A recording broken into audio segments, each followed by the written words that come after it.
Magical Indian டிஷ்ஷஸ்க்கு உங்களை அன்போடு வரவேற்கிறேன். நாம இப்போ பனைமரத்திலிருந்து கிடைக்கக்கூடிய ஒரு அற்புதமான பொருளை பத்தி பார்க்க போறோம். இதுதாங்க நுங்கு. இதுல மேக்ஸிமம் 2 அல்லது 3 பீஸ் நுங்கு இருக்கும். இது இங்கிலீஷ்ல ஐஸ் ஆப்பிள்னு சொல்லுவாங்க. டயட்ல இருக்கிறவங்களுக்கு வெயிட்டை குறைக்க இது ரொம்ப ஹெல்ப் பண்ணும். இந்த வெள்ளை தோலை எடுத்து வேர்க்குரு வந்த இடத்துல தேய்ச்சா வேர்க்குரு காணாம போயிடும்.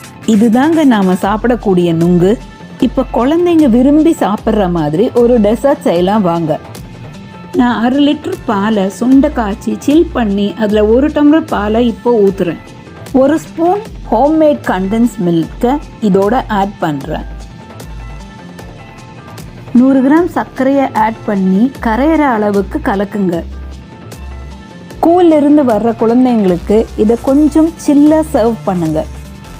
ஒரு 3 நுங்கு பீஸ் எடுத்து குட்டி குட்டியாக வெட்டி வச்சுக்கோங்க. இந்த நுங்கை வெறுமனை சாப்பிட்டா பிரெஸ்ட் கேன்சர் வராமல் தடுக்கும்.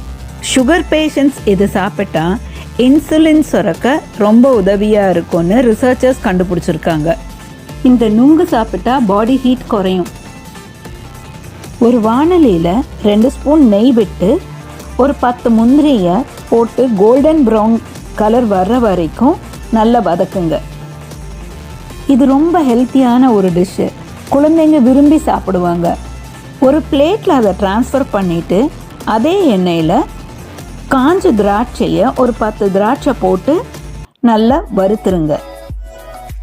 சர்க்கரை கலந்த பாலில் கட் பண்ணி வச்ச நுங்கையும் ஒரு 2 வாழைப்பழத்தையும் கட் பண்ணி இதோட ஆட் பண்ணுங்க. இதோட வறுத்த முந்திரியையும் திராட்சையும் சேர்த்து கலக்குங்க. குங்குமப்பூவை நான் சூடான பாலில் ஊற வச்சிருக்கேன், அதையும் இதோட ஊற்றிக்கிறேன். நான் போடுற இந்த வீடியோஸை பார்க்குறதுக்கு என் சேனலை சப்ஸ்கிரைப் பண்ணுங்கள். உங்கள் ரிலேட்டிவ்ஸ் கூட ஷேர் பண்ணுங்கள். லைக் பட்டனை மறக்காமல் ப்ரெஸ் பண்ணுங்கள். தேங்க்யூ.